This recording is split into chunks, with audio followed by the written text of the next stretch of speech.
So here's something that might surprise you. The theory of relativity, this thing that most people associate with genius-level physics and incomprehensible math, and maybe a vague image of Einstein sticking his tongue out in that famous photograph, it actually starts with a question so simple that a teenager asked it. And that teenager was Einstein himself, around 1895, probably 16 years old, living in northern Italy after dropping out of a school in Munich that he couldn't stand. And the question was this: what would it look like if you could ride alongside a beam of light? Just sit with that for a second. Imagine you're running faster and faster, and next to you is a beam of light, and you're somehow keeping pace with it. What would you see? Would the light look frozen? Would it just hang there in space like a still wave, like a snapshot of an ocean swell that never moves? And if it did look frozen, what would that even mean? Because everything physicists knew about light at the time said that a frozen light wave shouldn't be possible. It would violate the equations. It would break the rules. That question, that deceptively simple, almost childlike question, is the seed from which everything we're going to talk about tonight grows. And the beautiful thing is, you don't need to be a physicist to follow this. You really don't. Because relativity, at its heart, is about things you already have intuitions about: motion, speed, time, gravity, what it feels like to be in a moving car versus standing on the sidewalk watching that car go by.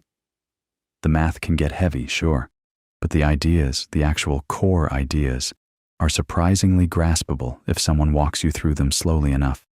And that's exactly what we're going to do. We're going to take our time. We're going to start way before Einstein, actually, because the story of relativity doesn't begin with him.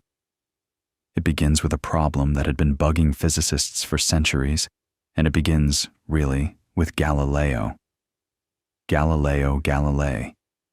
Florence, Italy, early 1600s. Now, you probably know Galileo as the telescope guy, the one who looked at Jupiter and saw moons orbiting it, the one who got in trouble with the Catholic Church for saying the Earth moves around the sun. All true. But Galileo also figured out something about motion that's so fundamental, so quietly revolutionary, that it became the first real principle of relativity, even though nobody called it that at the time. Here's the setup. Imagine you're below deck on a ship, a smooth-sailing ship on perfectly calm water, moving at a constant speed in a straight line. You're in a cabin with no windows. You drop a ball. It falls straight down, hits the floor right below your hand. You pour water from a jug into a cup. It pours normally. You toss a ball to a friend across the room. It travels in a normal arc. Everything behaves exactly the way it would if the ship were sitting still in harbor. And Galileo's insight was, there is no experiment you can do inside that sealed cabin that will tell you whether you're moving or not. None. As long as the motion is steady, no speeding up, no slowing down, no turning, the physics inside that cabin is identical to the physics on solid ground. Think about what that means. It means that smooth, constant motion is undetectable from the inside. It's invisible. It's physically meaningless in a way, unless you compare yourself to something outside. You and your friend in the cabin might be gliding across the Mediterranean at 10 knots, but as far as the laws of physics inside that room are concerned, you might as well be parked. This is Galilean relativity, and you experience it every single day. Think about the last time you were on an airplane at cruising altitude. Smooth air, no turbulence. You could get up, walk to the bathroom, pour yourself a drink, drop your phone, and it would fall straight into your lap. All of this behaving exactly as it would in your living room. And yet, you were moving at 550 miles per hour relative to the ground. That speed was, in a very real sense, invisible to you, undetectable. The only time you notice motion on a plane is when it changes, when you accelerate during takeoff, when you hit turbulence, when you decelerate on landing. Constant motion? Your body can't feel it. Physics can't detect it. That's Galilean relativity. Now, Galileo expressed this in terms of ships and cannonballs and the kinds of mechanics he understood. And for about 250 years, it worked perfectly.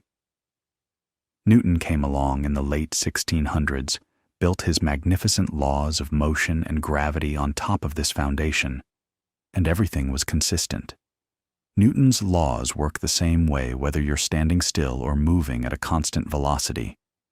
You can do your force equals mass times acceleration calculations in a moving train car or in a stationary lab, and you get the same answers. The principle held: motion is relative. There is no special at-rest state of the universe. Everything is just moving relative to everything else. And that was fine. That was comfortable. That was the world physicists lived in for a very long time. Until light came along and messed everything up. See, here's the thing about light. In the mid-1800s, a Scottish physicist named James Clerk Maxwell did something extraordinary. He unified electricity and magnetism, two forces that had seemed like separate phenomena, into a single elegant set of equations. 4 equations, actually. Maxwell's equations. And when he worked through the math, something unexpected fell out. His equations predicted the existence of electromagnetic waves, rippling disturbances in electric and magnetic fields that would propagate through space. And when he calculated the speed of those waves, it came out to a very specific number, about 186,000 miles per second, which was, as it happened, exactly the measured speed of light. Maxwell realized that light itself was an electromagnetic wave. That was a stunning unification. Light, electricity, and magnetism, all aspects of the same underlying phenomenon. It was one of the great triumphs of 19th century physics, but it came with a puzzle, a really uncomfortable puzzle. See, Maxwell's equations gave you the speed of light, just the speed, a single number, not the speed of light relative to the Earth, or the speed of light relative to the sun, or the speed of light relative to whatever's emitting it. Just the speed, as if it were an absolute, as if light always travels at exactly this speed, full stop. But that made no sense in the Galilean framework, because in Galilean relativity, speeds add up. If you're on a train going 60 miles per hour and you throw a ball forward at 20 miles per hour, someone standing on the platform sees that ball going 80, 60 plus 20. Simple addition. So if you're on a spaceship going at half the speed of light and you shine a flashlight forward, shouldn't the light be going at 1.5 times the speed of light from the perspective of someone standing still? That's what Galilean relativity would predict. Speeds add. But Maxwell's equations seem to be saying no. The speed of light is the speed of light. Period. This was deeply weird, and physicists in the late 1800s knew it was weird. They felt the tension. And the way most of them tried to resolve it was by invoking something called the luminiferous ether. The ether. This is one of those ideas that sounds almost quaint now, but at the time it was taken very seriously by very smart people. The reasoning went like this. Every other kind of wave they knew about traveled through some medium. Sound waves travel through air. Ocean waves travel through water. Vibrations travel through solid materials. So if light is a wave, what's it waving through? There must be some medium, some substance filling all of space, through which light propagates. They called it the luminiferous ether, luminiferous meaning light-bearing. And the idea was that Maxwell's speed of light was the speed of light relative to this ether. Just like the speed of sound is about 767 miles per hour relative to the air, the speed of light was 186,000 miles per second relative to the ether. And suddenly, the problem seemed solvable. If the ether exists, then it provides a universal reference frame, a fixed background against which all motion can be measured. The Earth is moving through the ether as it orbits the Sun, so from our perspective, there should be an ether wind blowing past us, just like you feel a breeze when you're moving through still air. And that ether wind should affect the measured speed of light in different directions. Light traveling into the ether wind should appear slightly slower. Light traveling with the ether wind should appear slightly faster. The differences would be tiny because the Earth's orbital speed is only about 18 miles per second compared to light's 186,000. But tiny differences can be measured if you're clever enough. And that brings us to one of the most famous experiments in the history of physics: the Michelson-Morley experiment. Albert Michelson was an American physicist born in what is now Poland, raised in mining towns in Nevada and California during the Gold Rush era, which is a whole story in itself. He became obsessed with measuring the speed of light. Absolutely obsessed. He built increasingly precise instruments to do it, and by the 1880s, he was the best in the world at it. He teamed up with Edward Morley, a chemist at what's now Case Western Reserve University in Cleveland, Ohio, and together they designed an experiment to detect the Earth's motion through the ether. The instrument they built was called an interferometer. Here's how it worked, and this is actually quite elegant. You take a beam of light and you split it in two using a half-silvered mirror. A mirror that reflects half the light and lets half pass through. Now you have two beams going off at right angles to each other. Each beam travels down a long arm, hits a mirror at the end, and bounces back. When the two beams recombine, they create an interference pattern, bright and dark fringes. That's exquisitely sensitive to any difference in the time it took the two beams to make their round trips. The idea was that if the Earth is moving through the ether, one arm of the interferometer would be aligned with that motion and the other would be perpendicular to it. The beam traveling along the direction of the ether wind would take a slightly different amount of time than the beam traveling across it. And that time difference, tiny as it was, would show up as a shift in the interference pattern. They calculated exactly how big the shift should be.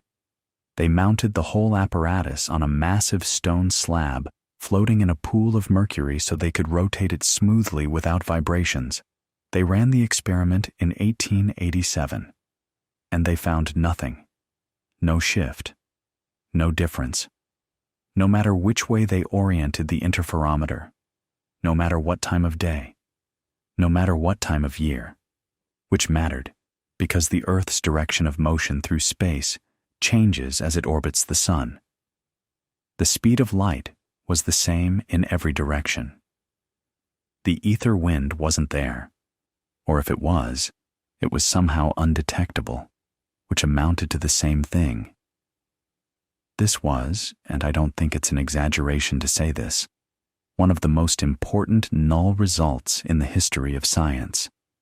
They went looking for something that absolutely should have been there according to the best physics of the day, and it wasn't. The experiment was repeated with greater and greater precision over the following years. Same result. Nothing. The speed of light appeared to be the same for everyone, in every direction, regardless of how the observer was moving.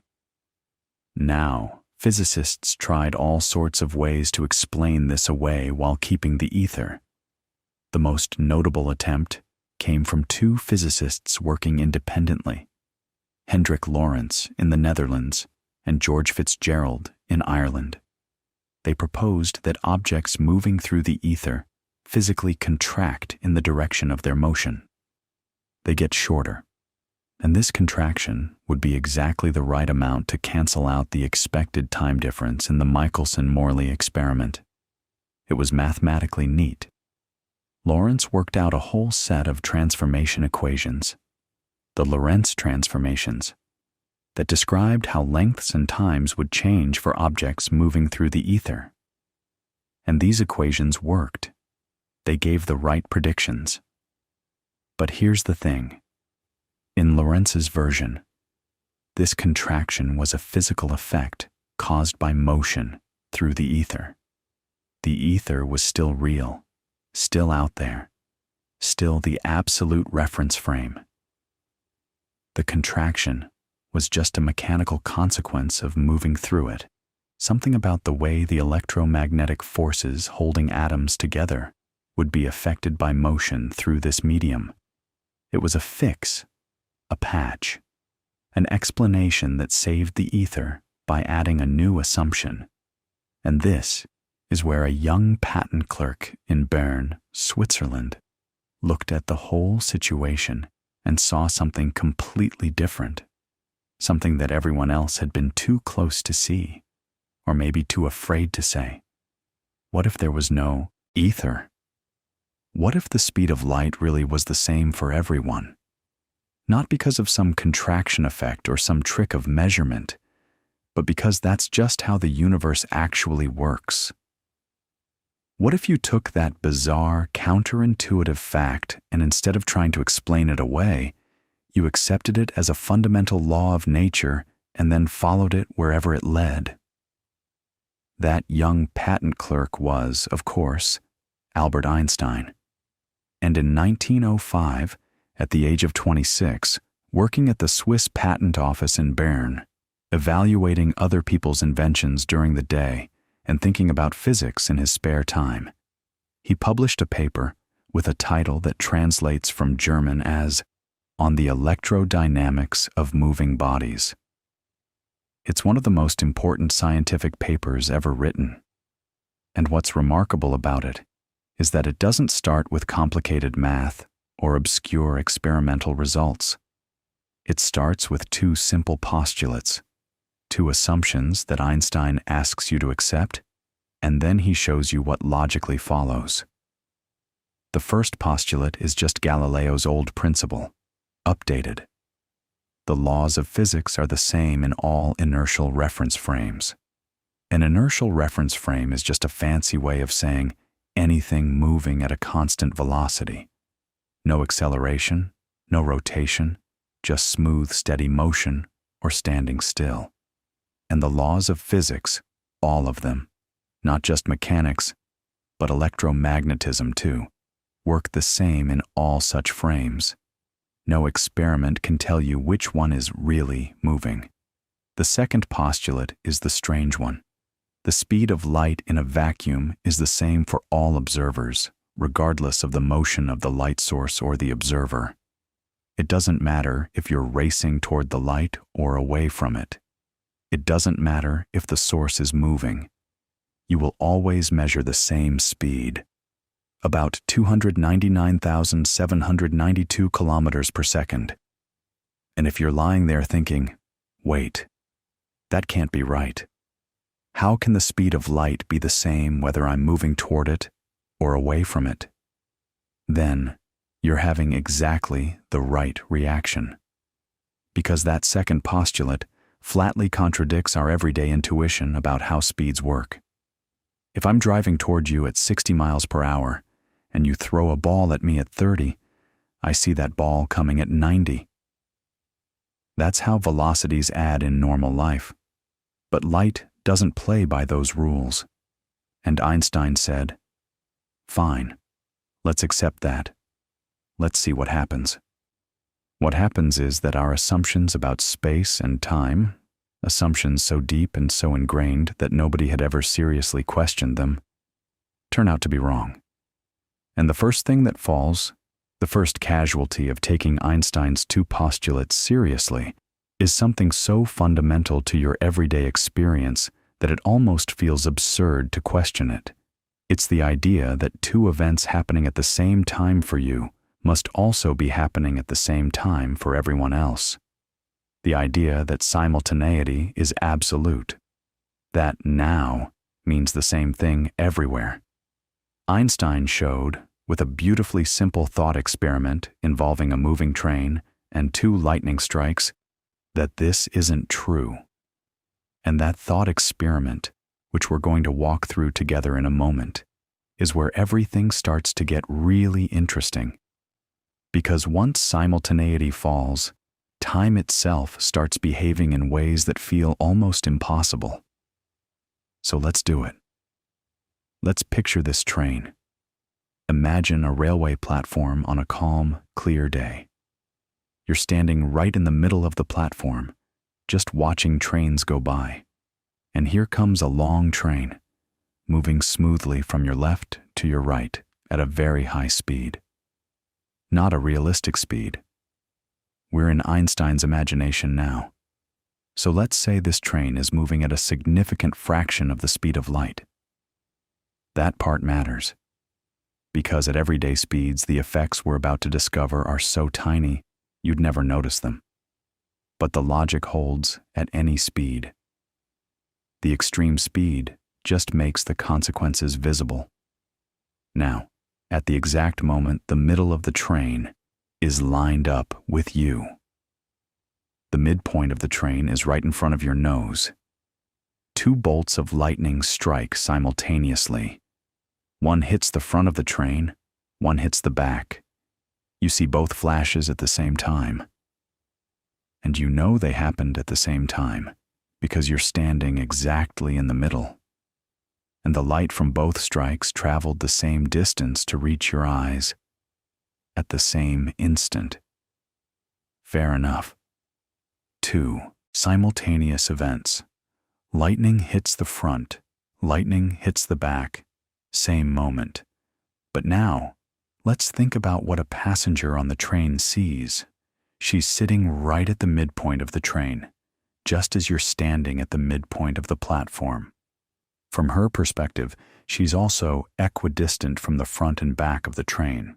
So if the two strikes were truly simultaneous, if they really happened at the same moment, she should also see both flashes arrive at the same time, right? But she doesn't. Here's why. The train is moving forward. In the tiny sliver of time it takes the light from the two strikes to travel inward toward her, she has moved slightly forward, toward the front of the train and away from the back. So the light from the front strike has a slightly shorter distance to cover to reach her eyes, and the light from the rear strike has a slightly longer distance. She sees the front flash first. She sees the rear flash second. Now, you might think, okay, that's just a trick of perception. The light just reached her at different times because she was moving. The strikes were still simultaneous. She just received the signals at different moments. And in a Newtonian universe, that's exactly what you'd say. You'd say the events were simultaneous, and she just needs to correct for her motion to figure that out. But here's where Einstein's second postulate, the constancy of the speed of light, changes everything. The passenger on the train has every right to consider herself at rest. Remember, the first postulate says all inertial frames are equivalent. She can say, perfectly legitimately, that she's sitting still and the platform is the thing moving backward. And in her frame, light travels at the same speed in all directions. She's equidistant from both ends of the train. Light from both strikes travels toward her at exactly the same speed, and yet one flash arrives before the other. The only possible conclusion, if she trusts the speed of light to be constant, is that the two strikes did not happen at the same time. The front strike happened first. Meanwhile, you on the platform, using the exact same constancy of the speed of light, conclude that they did happen at the same time. And neither of you is wrong. Neither of you made an error. Neither of you is seeing an illusion. You simply have different nows. Events that are simultaneous in your reference frame are not simultaneous in hers. Simultaneity is relative. Take a breath with that one. Because it's genuinely strange. We are so deeply wired to believe that now is universal, that this moment, right now, is the same moment everywhere in the universe, that giving it up feels almost disorienting. But Einstein's logic is airtight. If you accept that the laws of physics are the same in all inertial frames, and if you accept that the speed of light is constant for all observers, then simultaneity cannot be absolute. It's not a feature of the universe. It's a feature of your particular state of motion. And once simultaneity falls apart, something even more startling follows. If two observers can disagree about whether two events happened at the same time, then they can also disagree about how much time passed between events. And that means time itself, the ticking of clocks, the aging of bodies, the duration between heartbeats, is not universal. It depends on how you're moving. This is time dilation, and it's one of the most famous and most counterintuitive results in all of physics. So let's ease into it with another thought experiment, one that Einstein and his followers used in various forms, and that has become the standard way of making this idea feel tangible. Picture a very simple clock. The simplest clock you can imagine. It's just two mirrors, one above the other, with a single pulse of light bouncing back and forth between them. Every time the light pulse makes one round trip down to the bottom mirror and back up to the top, that's one tick of the clock. It's an elegant little device because its mechanism is literally just light traveling a known distance. You can calculate exactly how long each tick takes. It's just twice the distance between the mirrors divided by the speed of light. Now, this light clock is sitting on that same train, oriented vertically. One mirror on the floor, one on the ceiling. The passenger on the train watches the light pulse go straight up, bounce off the top mirror, come straight back down. Up and down, up and down. Nice regular ticks. But what do you see from the platform? You see the train moving sideways. And that means the light pulse isn't just going up and down, it's also moving sideways along with the train. From your perspective, the light traces a diagonal path. It goes up and to the right, bounces off the top mirror, then comes down and to the right. A zigzag. And here's the thing about a diagonal path. It's longer than a straight, vertical path. The light has to cover more distance in each tick, as seen from the platform. But, and this is the key, the speed of light is the same for you as it is for the passenger. You both measure it at 299,792 kilometers per second. No exceptions. The light doesn't speed up to compensate for the longer diagonal path. It moves at the same speed, but covers a greater distance. And if it's covering a greater distance at the same speed, it takes more time.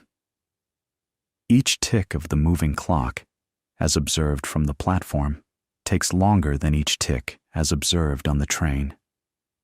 The moving clock runs slow, not because it's broken, not because something is interfering with it, not because of some mechanical effect of motion on the mirrors. It runs slow because of the geometry of spacetime itself. Time literally passes more slowly for the moving observer, as measured by the stationary one. And before you think this is just some peculiarity of light clocks, maybe the effect only applies to this one weird device. Think about it this way. Suppose the passenger also has a regular wristwatch and a heartbeat and a birthday cake with candles. If her light clock is ticking slowly as seen from the platform, but her wristwatch is ticking at the normal rate, then her wristwatch and her light clock would disagree with each other. She could use that disagreement to determine her absolute velocity, to figure out whether she's really moving or really stationary. But Einstein's first postulate says, you can't do that. There is no experiment you can perform inside your own inertial frame that reveals your absolute motion. So everything must slow down together. Her wristwatch, her heartbeat, her thoughts, the chemical reactions in her body, the decay of radioactive atoms in her luggage, all of it slows down by exactly the same factor. Time itself dilates. The factor, by the way, has a precise mathematical form. It's called the Lorentz factor, and it's usually written with the Greek letter gamma. It depends on the ratio of your speed to the speed of light.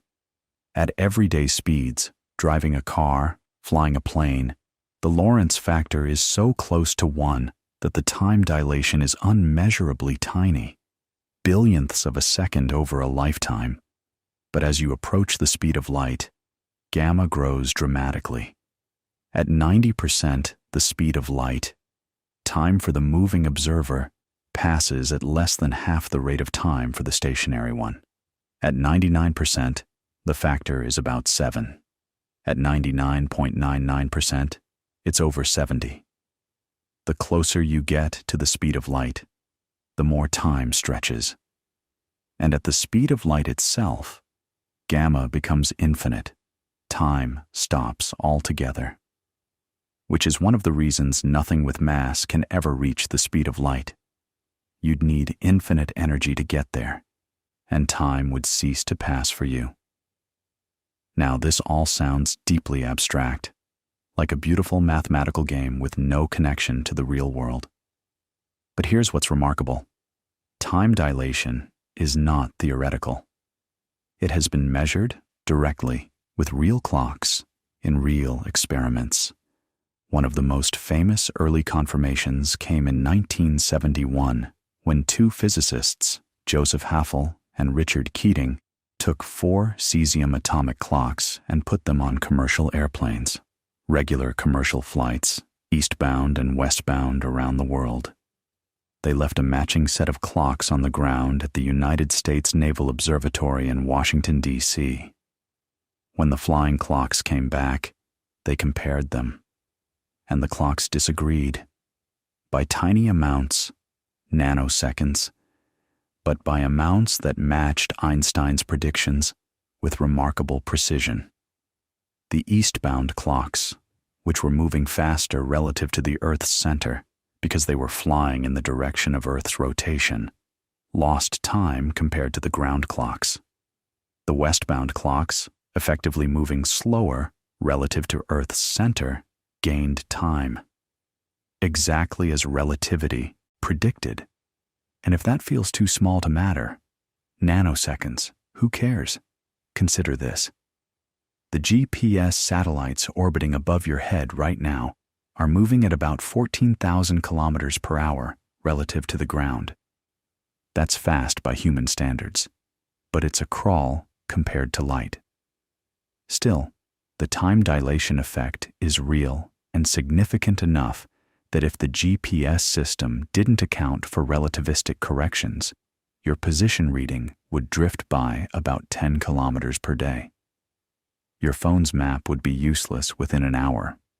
Every time you use GPS to navigate to a restaurant or find your way home, you are relying on Einstein's special relativity being correct. The engineers who designed the system had to bake these corrections into the satellite software. Relativity isn't philosophy, it's engineering. But time dilation opens a door to something even stranger. If a moving clock runs slow, and if all processes in the moving frame slow down together, then a person traveling at high speed genuinely ages more slowly than a person standing still. This isn't a metaphor, it's physical. A twin who flies to a distant star at 90% the speed of light and comes back will be younger than the twin who stayed home. Genuinely, biologically, measurably younger. Fewer heartbeats will have occurred. Fewer cells will have divided. Less time will have passed for them in every meaningful sense. This is the famous twin paradox, and it has puzzled people since Einstein's day. Because you might immediately think, wait, isn't motion relative? The traveling twin sees the Earth flying away and then coming back. Why can't she say that the stay-at-home twin is the one who's moving, and therefore the stay-at-home twin should be younger? The situation seems symmetric. So who's really younger when they meet up again? And the answer reveals something subtle and important about special relativity, something that trips up even physics students. The situation is not symmetric. And the reason it's not symmetric is that the traveling twin has to turn around. She has to decelerate, reverse direction, and accelerate back. During that turnaround, she is not in an inertial frame. She feels a force. She knows she's the one who changed direction. The stay-at-home twin floats along in the same inertial frame the entire time. And that asymmetry is what breaks the apparent paradox. When they reunite, the traveling twin is genuinely younger. The math works out cleanly, and the result has been confirmed with particle experiments. Muons created in the upper atmosphere by cosmic rays, for instance, live longer than they should precisely because they're moving so fast relative to us that their internal clocks are dilated. So time dilation is real, and it's strange, and it's confirmed. But it's not the only consequence of Einstein's two postulates, because if time can stretch, it turns out space can too. And the relationship between the stretching of time and the compression of space leads to something Einstein's old mathematics professor, Hermann Minkowski, would describe in a way that changed everything. In 1908, just 3 years after Einstein published his special relativity paper, Minkowski stood before a gathering of scientists in Cologne and opened his lecture with one of the most dramatic declarations in the history of physics. He said, "Henceforth space by itself and time by itself are doomed to fade away into mere shadows, and only a kind of union of the two will preserve an independent reality." That's a bold thing to say. Space and time, the two most fundamental categories we use to organize our entire experience of the universe. And Minkowski is telling us they're not really separate things at all. They're shadows, projections, incomplete slices of something deeper. But before we go there, let's stay with length contraction for a moment, because it deserves its own space. No pun intended. We talked about time dilation, the idea that a moving clock ticks more slowly as measured by a stationary observer. Length contraction is the spatial counterpart, and it says this: an object moving relative to you appears shorter along its direction of motion, not because it's being squeezed by some physical force, not because anything is pushing on it, but because the geometry of spacetime itself works that way. The object, in its own frame, is exactly the same length it's always been. But from your frame, watching it zip by, it's contracted. And the amount of contraction is governed by the same Lorentz factor gamma that shows up in time dilation. Here's how to think about it. Imagine a spaceship flying past you at, say, 87% of the speed of light. At that speed, gamma equals about 2. So if the spaceship is 100 meters long in its own rest frame, if the astronauts inside measure it nose to tail and get 100 meters, then you, standing on the ground watching it fly by, would measure it as only 50 meters long, half the length. The spaceship is compressed along the direction it's traveling. The astronauts inside notice nothing unusual. Their ship feels the same. Their rulers haven't changed.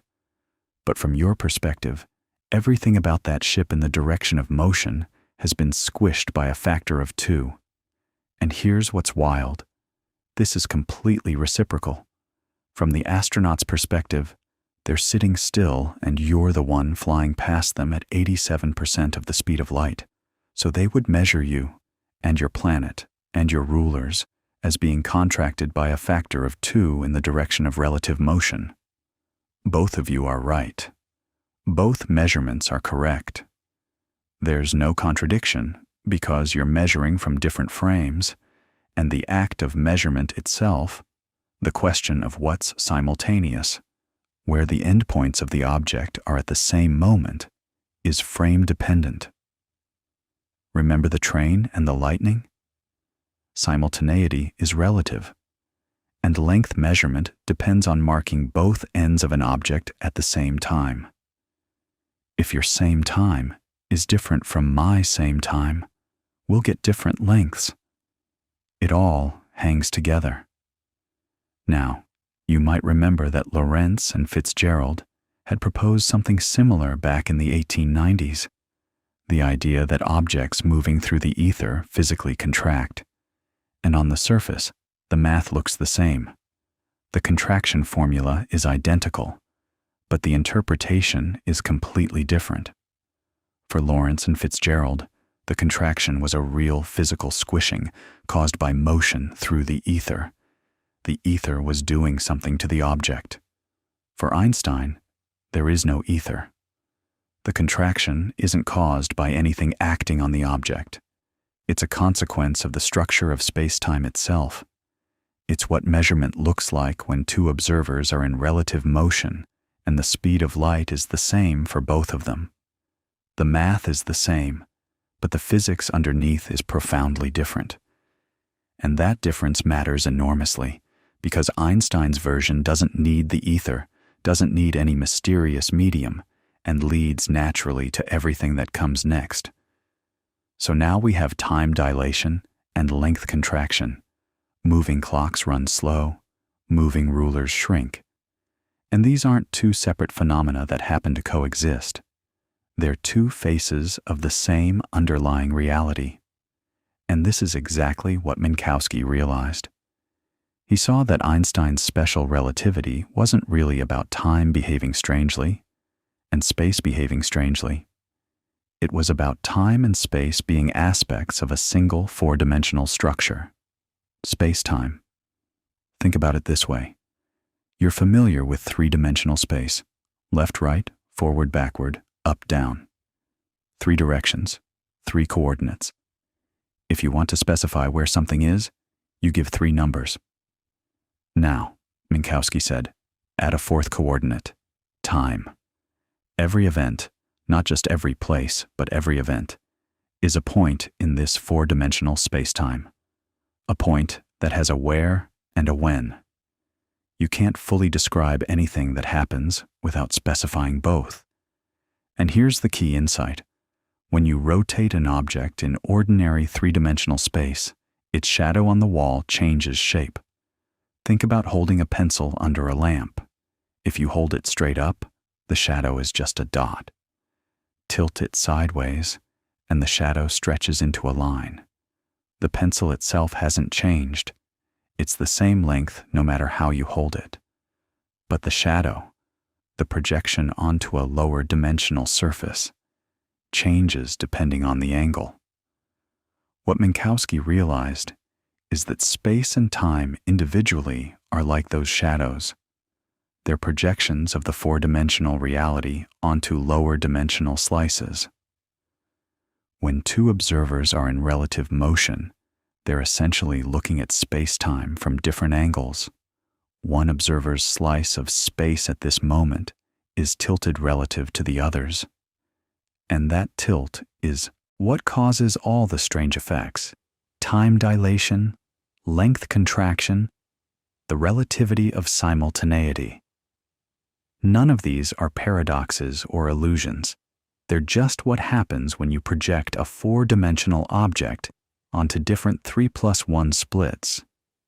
And just like the pencil has a real, invariant length that doesn't change when you rotate it, spacetime has an invariant quantity that doesn't change when you switch between frames. It's called the spacetime interval. For any two events, you can compute this interval, and every observer in every inertial frame will agree on its value. The formula looks almost like the Pythagorean theorem, but with a crucial twist. In regular space, the distance between 2 points is the square root of x squared plus y squared plus z squared.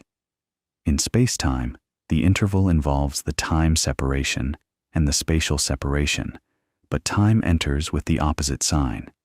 It's the square root of c squared times delta t squared minus delta x squared minus delta y squared minus delta z squared. That minus sign is everything.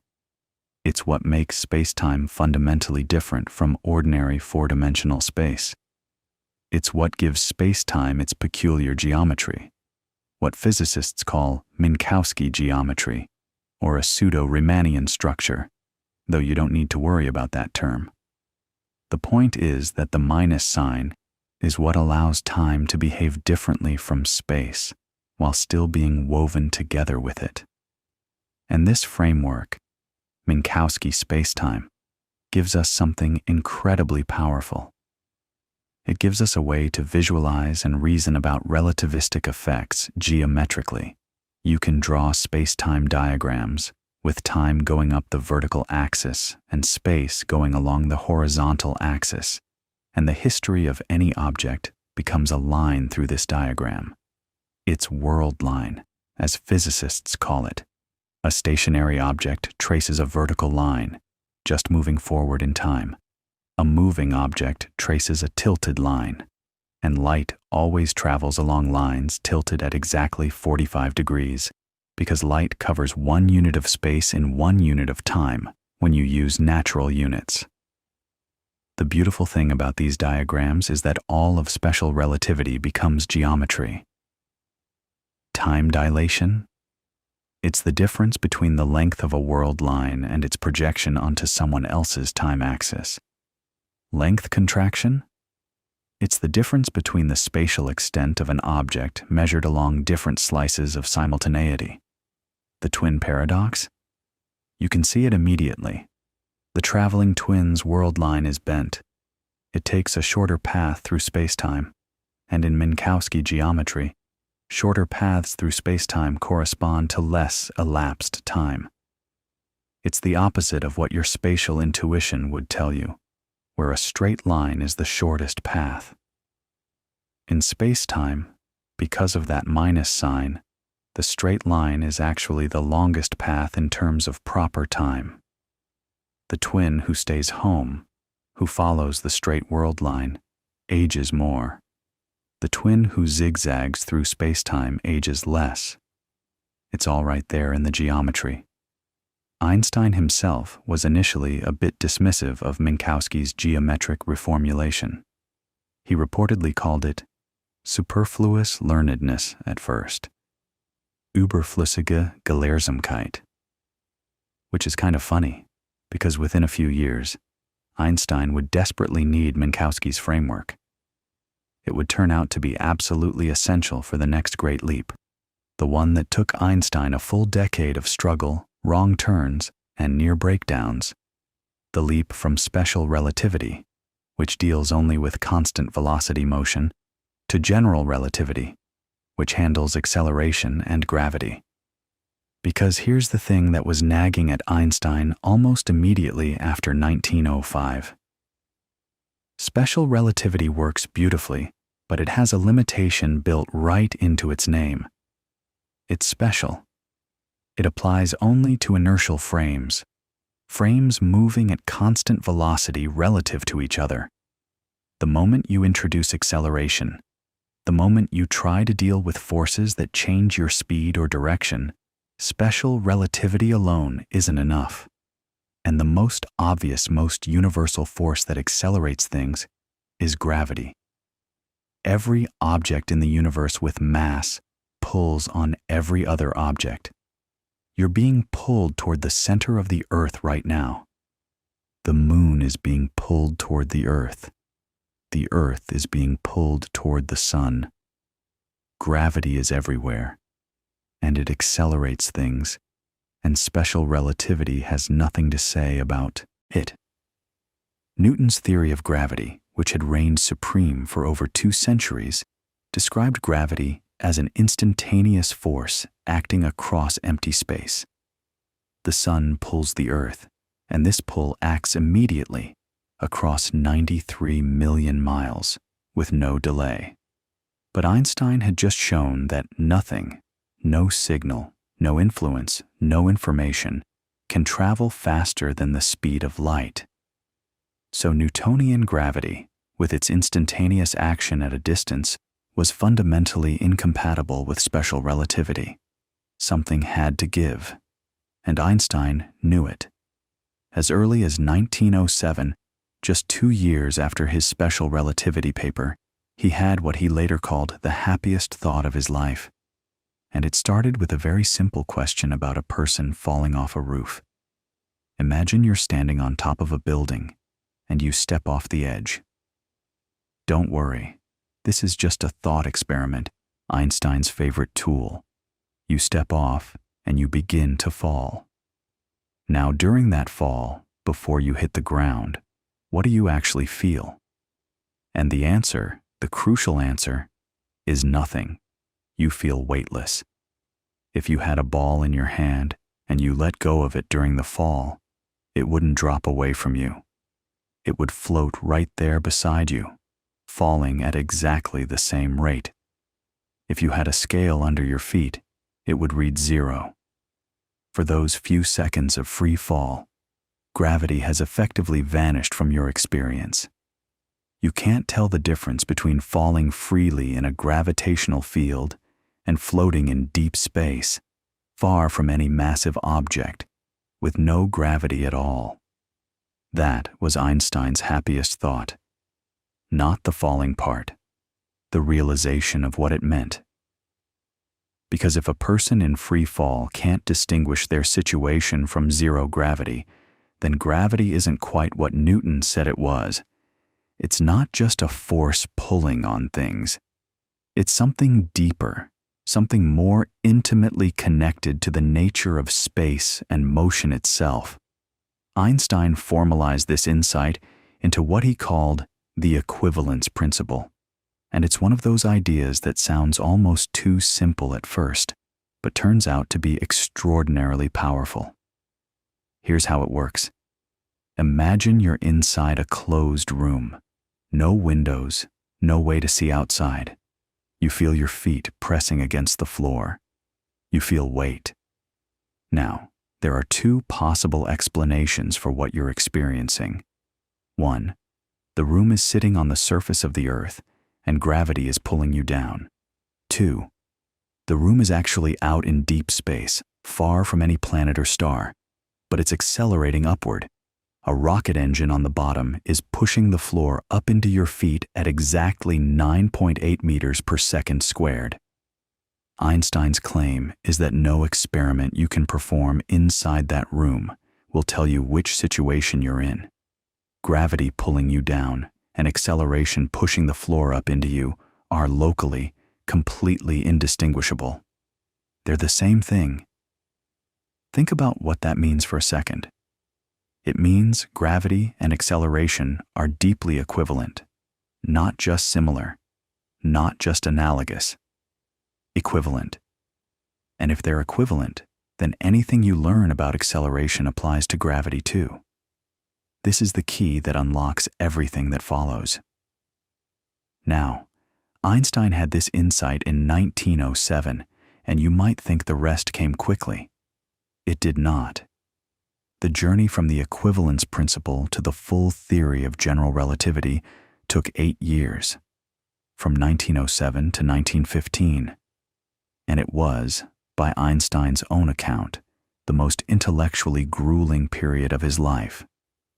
He once said that compared to general relativity, special relativity was child's play. And he wasn't exaggerating, because here's the problem he faced.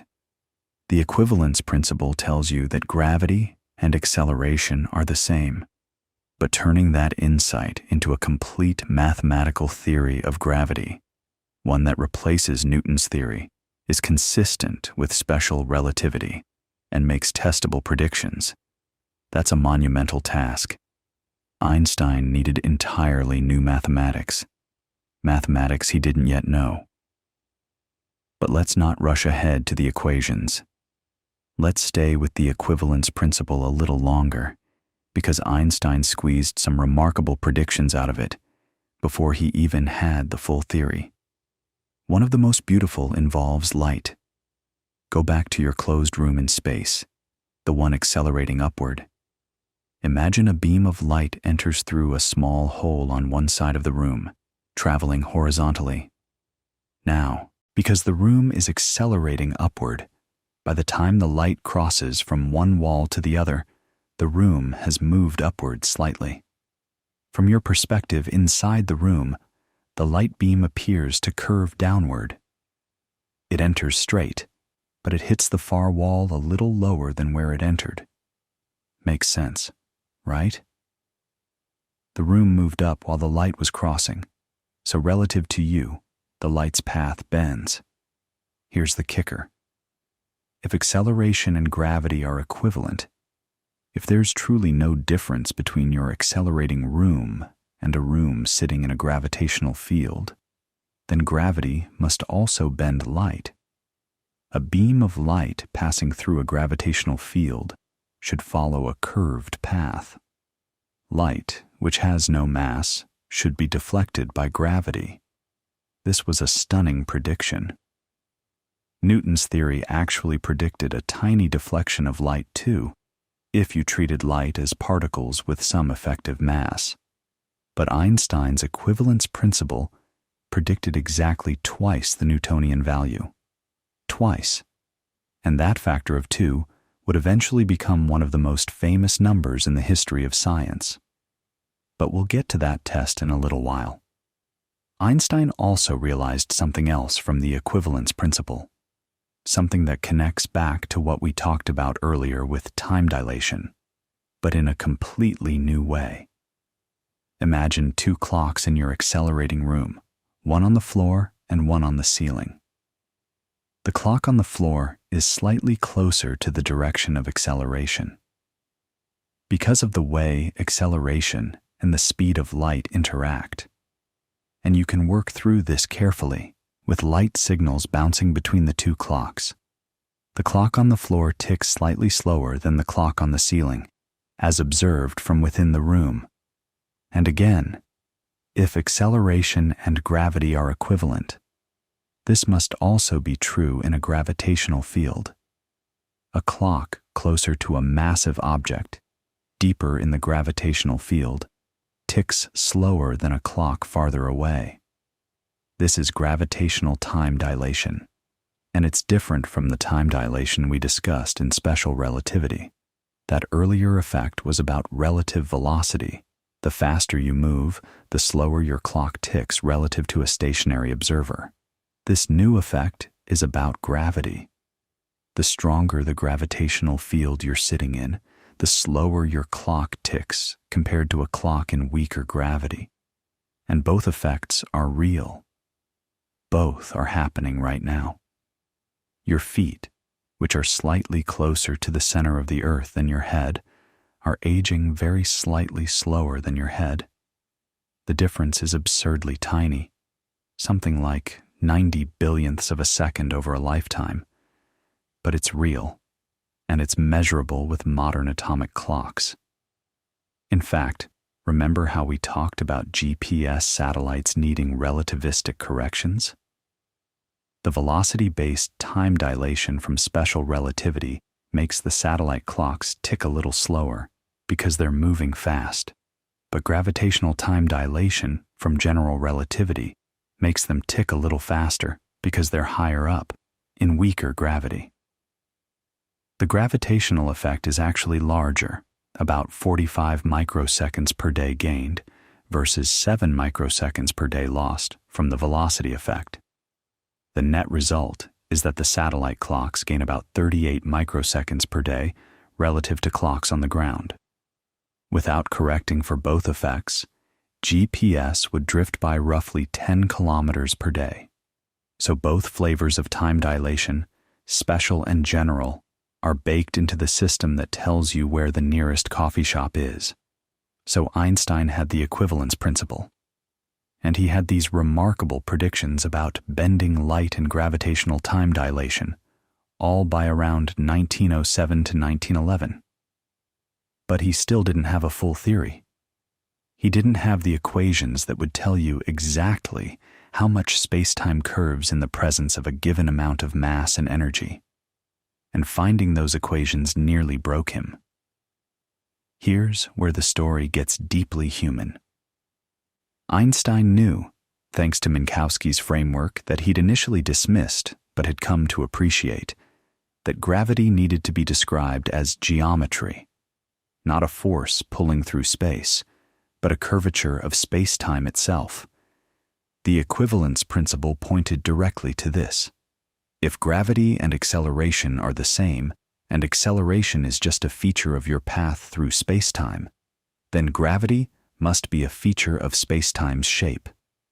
Mass and energy don't pull on things. They warp the fabric of space-time, and objects moving through that warped space-time follow the most natural paths available to them, paths that look to us like the curved trajectories we call orbits, or the downward arc of a thrown ball. But describing curved space-time mathematically requires a branch of mathematics called differential geometry, specifically the geometry of curved spaces developed in the 19th century by Bernhard Riemann. And in 1912, Einstein didn't know Riemannian geometry. He was a physicist, a brilliant one, but this was advanced pure mathematics, and he needed help. So he turned to his old friend Marcel Grossmann, a mathematician he'd known since their student days at the ETH in Zurich. Grossmann had actually helped Einstein get his job at the patent office years earlier. He'd put in a good word with the director, whose father Grossmann knew. Now Einstein needed Grossmann again, this time for something far more abstract. The story goes that Einstein showed up at Grossmann's door and said something like, "You have to help me, or I'll go crazy." And Grossmann, to his enormous credit, dove in. He introduced Einstein to the mathematical tools he needed: tensor calculus, the Riemann curvature tensor, the metric tensor that describes the geometry of space-time at every point. Together, Einstein and Grossmann published a preliminary theory in 1913 called the Entwurf theory. Entwurf meaning outline or draft in German. It was close, but it wasn't right. The equations they wrote down had problems. They weren't fully generally covariant, which is a technical way of saying the equations changed their form depending on which coordinate system you used. Einstein wanted equations that looked the same no matter how you described spacetime. That was the whole point of general relativity, that the laws of physics should be the same for all observers, not just inertial ones. But he couldn't quite get there. He convinced himself, through a flawed argument he called the whole argument, that fully covariant equations were actually impossible, that you had to give up some of that mathematical freedom. And so he spent nearly 2 years, 1913 and 1914, working with equations he suspected were wrong but couldn't see past. Meanwhile, the pressure was mounting. Other physicists were circling the same problem, and one in particular would push Einstein to the breaking point. His name was David Hilbert, and he was arguably the greatest mathematician alive at the time, based in Göttingen, Germany. In the summer of 1915, Einstein gave a series of lectures at Göttingen, and Hilbert became fascinated by the problem of gravitational field equations. He started working on it himself, using his own formidable mathematical toolkit, and he was fast. Hilbert had spent decades mastering the kind of mathematics Einstein was still struggling with. Variational principles, Lagrangian methods, the deep algebraic structures of differential geometry. This was Hilbert's home turf. And now, he was applying all of it to the same problem Einstein had been wrestling with for years. So picture this. It's the autumn of 1915, and Einstein is in Berlin, and Hilbert is in Göttingen, and they're both racing toward the same finish line. They're exchanging letters, sometimes cordial, sometimes tense. Einstein is sharing some of his ideas, and Hilbert is sharing some of his, and both of them know that whoever gets the correct gravitational field equations first will have accomplished one of the greatest feats in the history of physics. And Einstein is terrified, not just because he might lose priority, though that matters to him, he's human, but because this has been his theory, his vision, his decade-long obsession, the idea that someone else might complete it, someone who picked it up almost casually over the summer. That's agonizing. Now, November 1915 is one of the most extraordinary months in the history of science. Einstein presented 4 papers to the Prussian Academy of Sciences, one each Thursday, November 4th, 11th, 18th, and 25th. And over those 4 weeks, you can watch him in real time correcting his course, abandoning the Entwerf theory, circling closer and closer to the right answer. On November 4th, he presented a new set of field equations that were more general than the Entwerf equations, but still not quite right. On November 11th, he revised them again. And then on November 18th, he did something remarkable.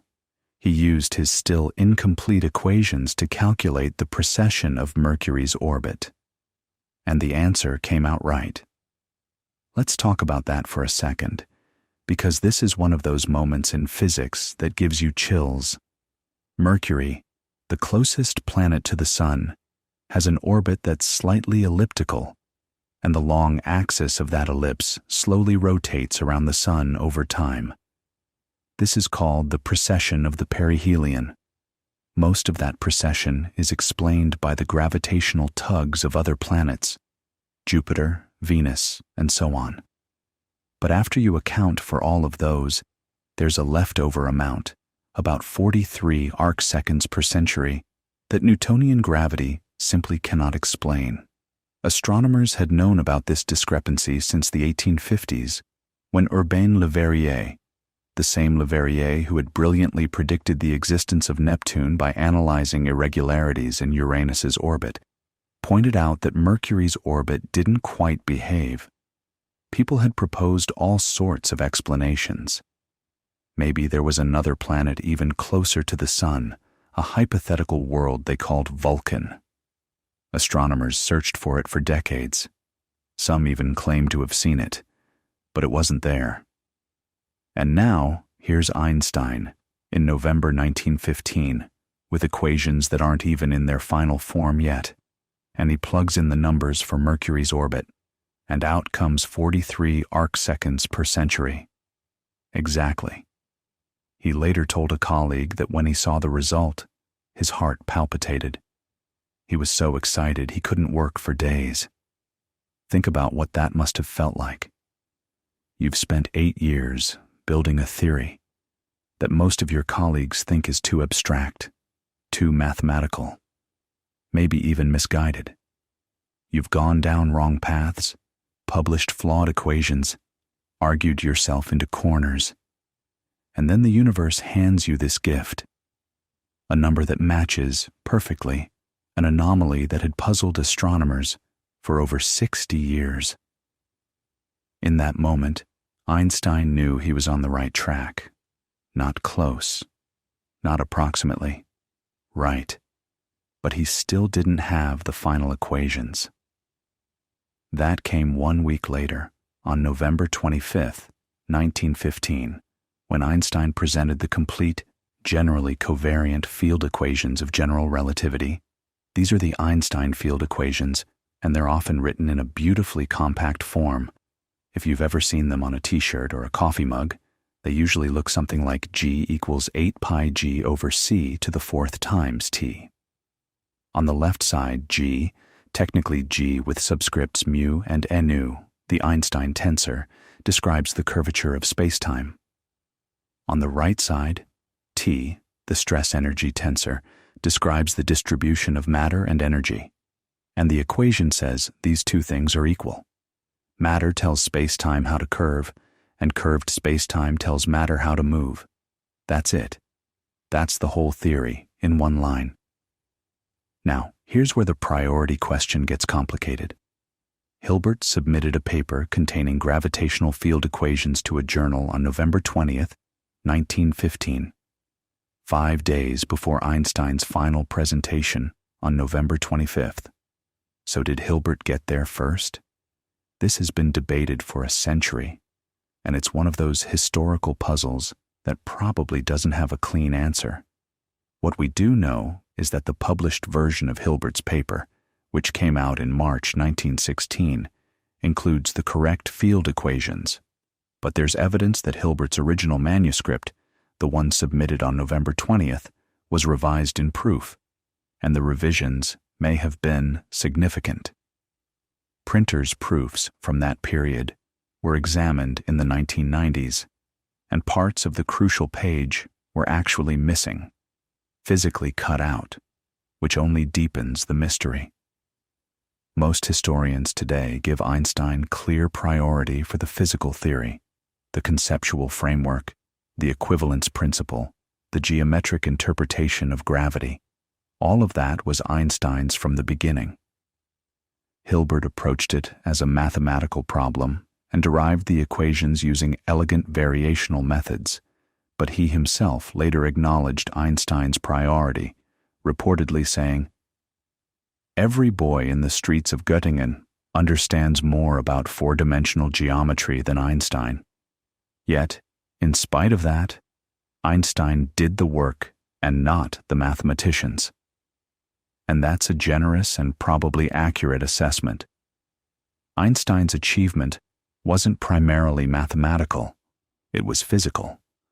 It was the insight that gravity is geometry, that the presence of mass and energy warps the fabric of spacetime itself, and that objects in free fall are simply following the straightest possible paths through that curved landscape. The mathematics was the language he needed to express that insight precisely, but the insight came first. So by the end of November 1915, the theory of general relativity existed in its final form. But here's the thing. Having the equations and understanding what they predict are two very different challenges. Einstein's field equations are extraordinarily difficult to solve. They're a set of 10 coupled, nonlinear partial differential equations. Nonlinear means the solutions don't add up in simple ways. You can't just take two solutions and combine them to get a third, the way you can with many equations in physics. This makes them fiendishly hard to work with. Einstein himself could only solve them approximately, using various simplifying assumptions. But within weeks, literally weeks, of Einstein publishing the field equations, a German physicist and astronomer named Karl Schwarzschild found an exact solution. And the circumstances are almost unbelievable. Schwarzschild was serving in the German army on the Eastern Front during World War I. He was stationed in Russia, calculating artillery trajectories, and in whatever spare moments he could find, he was reading Einstein's papers and working through the mathematics of general relativity. In December 1915 and January 1916, while literally at war, he derived the first exact solution to Einstein's field equations, the solution describing the gravitational field outside a spherical, non-rotating mass. He sent the results to Einstein, who presented them to the Prussian Academy in January 1916, reportedly delighted that such an elegant solution existed. The Schwarzschild solution as it came to be called, is foundational. It describes how spacetime curves around objects like stars and planets, and it's the basis for most of the predictions of general relativity that you've probably heard of: the bending of light, the gravitational redshift, the precession of orbits.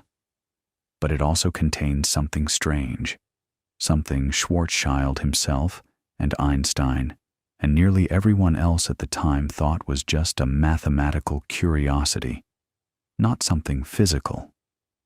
At a particular distance from the center of the mass, a distance that depends on how much mass there is, the mathematics of the solution does something peculiar. The equations develop what looks like a singularity, a point where certain quantities blow up to infinity. For an object like the Sun, this critical distance, now called the Schwarzschild radius, is about 3 kilometers. Since the Sun's actual radius is nearly 700,000 kilometers, the Schwarzschild radius is buried deep inside, and the solution only applies outside the mass, so it doesn't matter in practice. But the question lingered. What if you had an object so dense, so compressed, that its physical size was smaller than its Schwarzschild radius? What would happen then?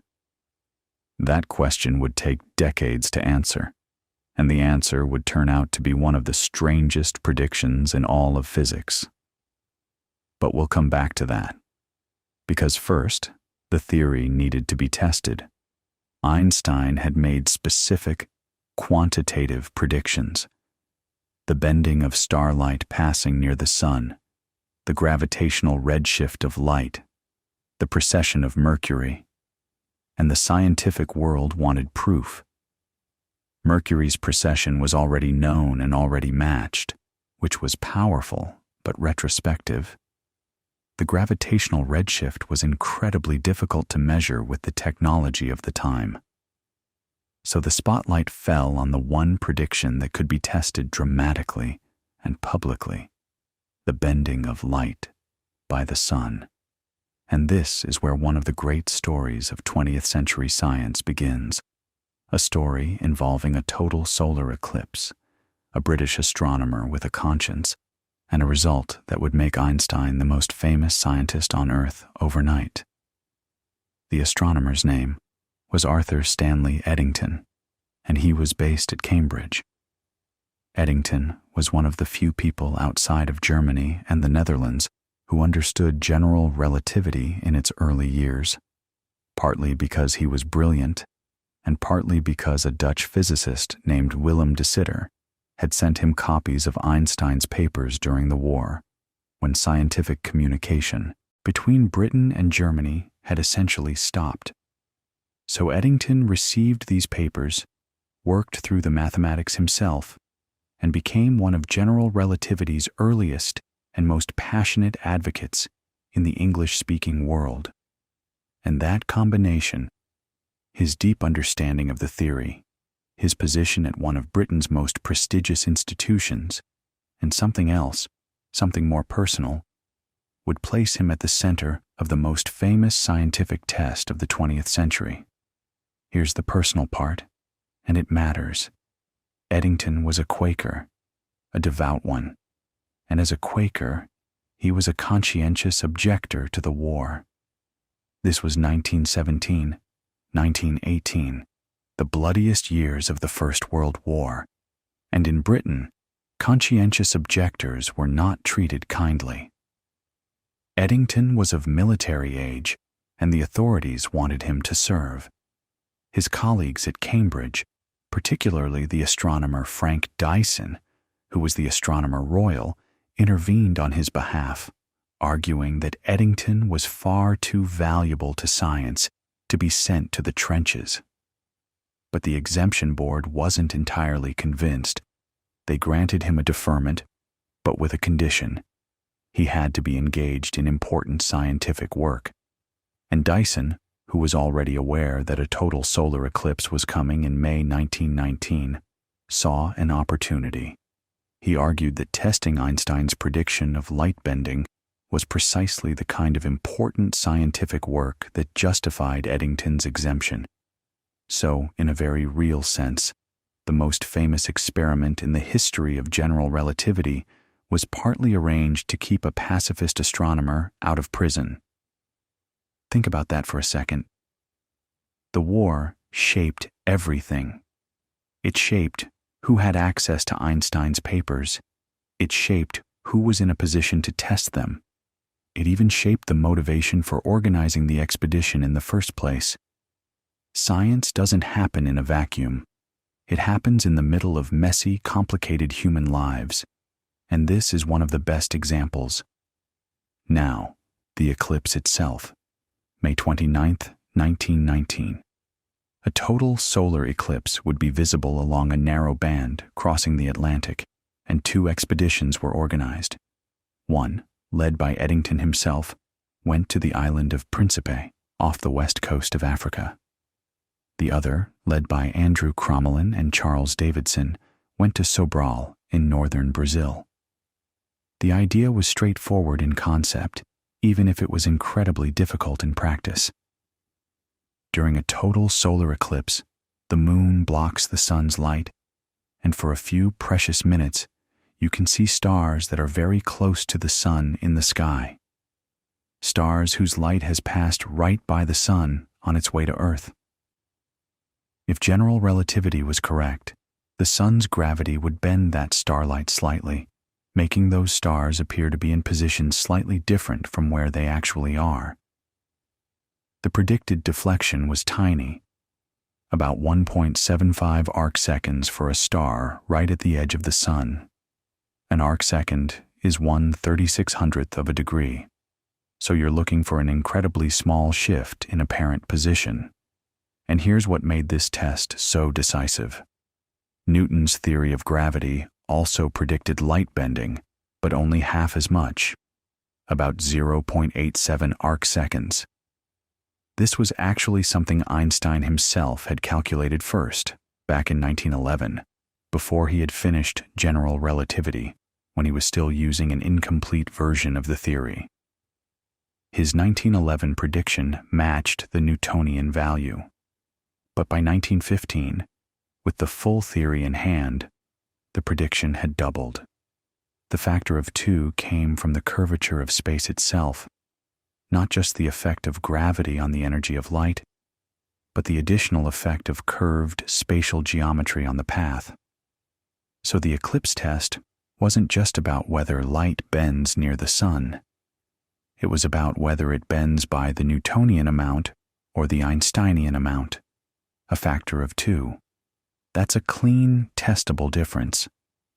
The expeditions set out in March 1919, months before the eclipse, because getting to these remote locations took time.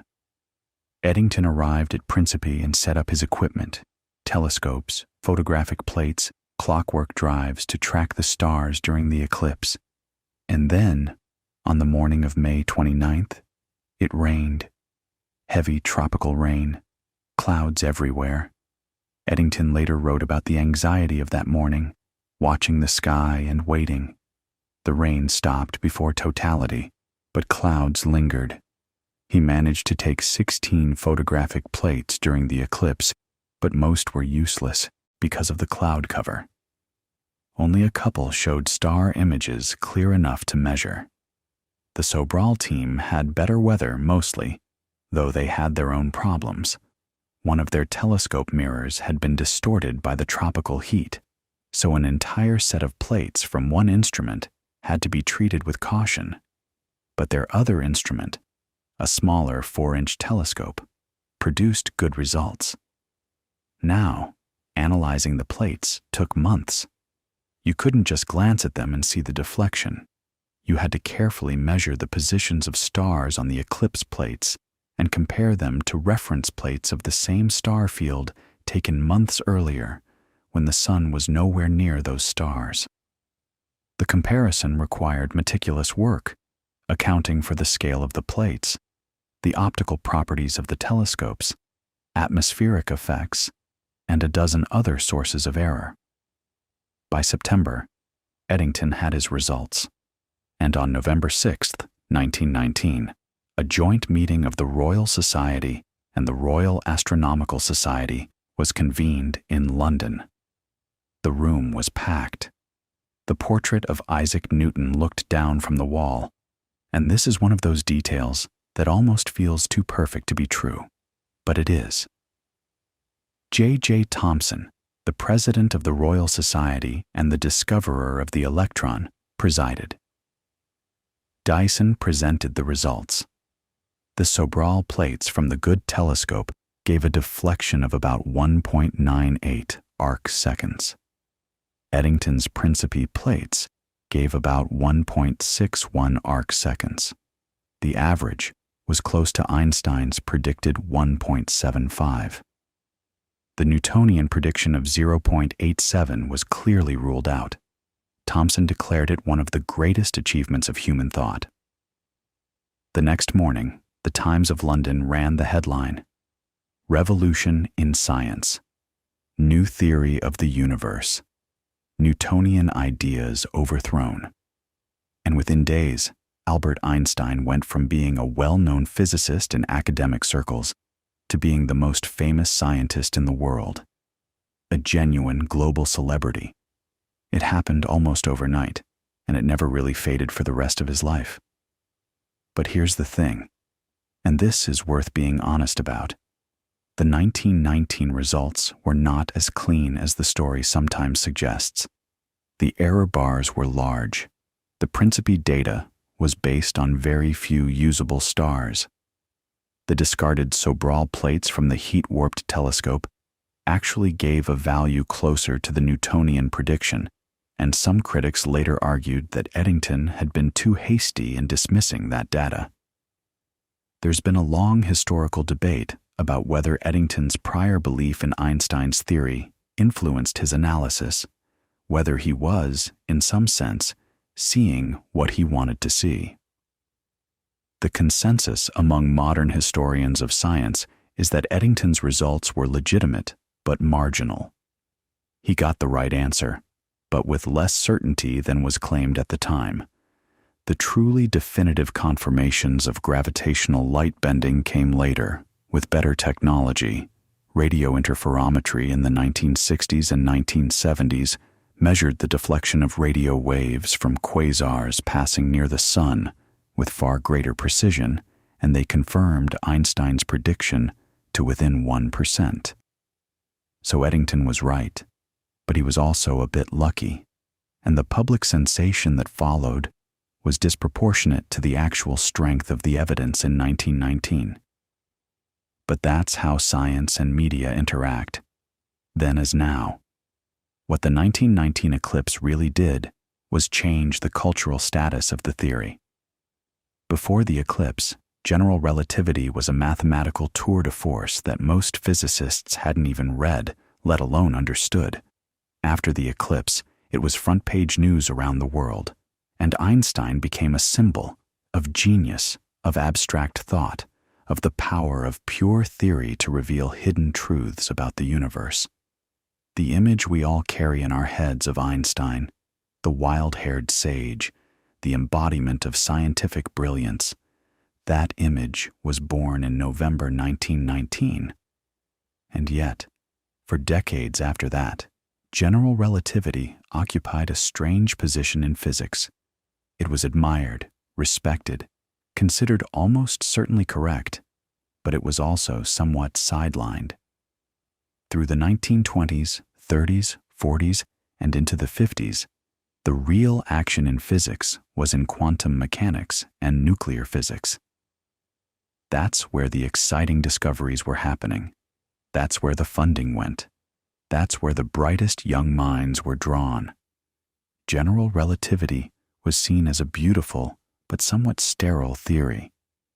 It made predictions that were incredibly hard to test. The mathematics was forbiddingly difficult, and it didn't seem to connect to the rest of physics in productive ways. Some physicists half-jokingly called it a backwater. There were relatively few people working on it seriously.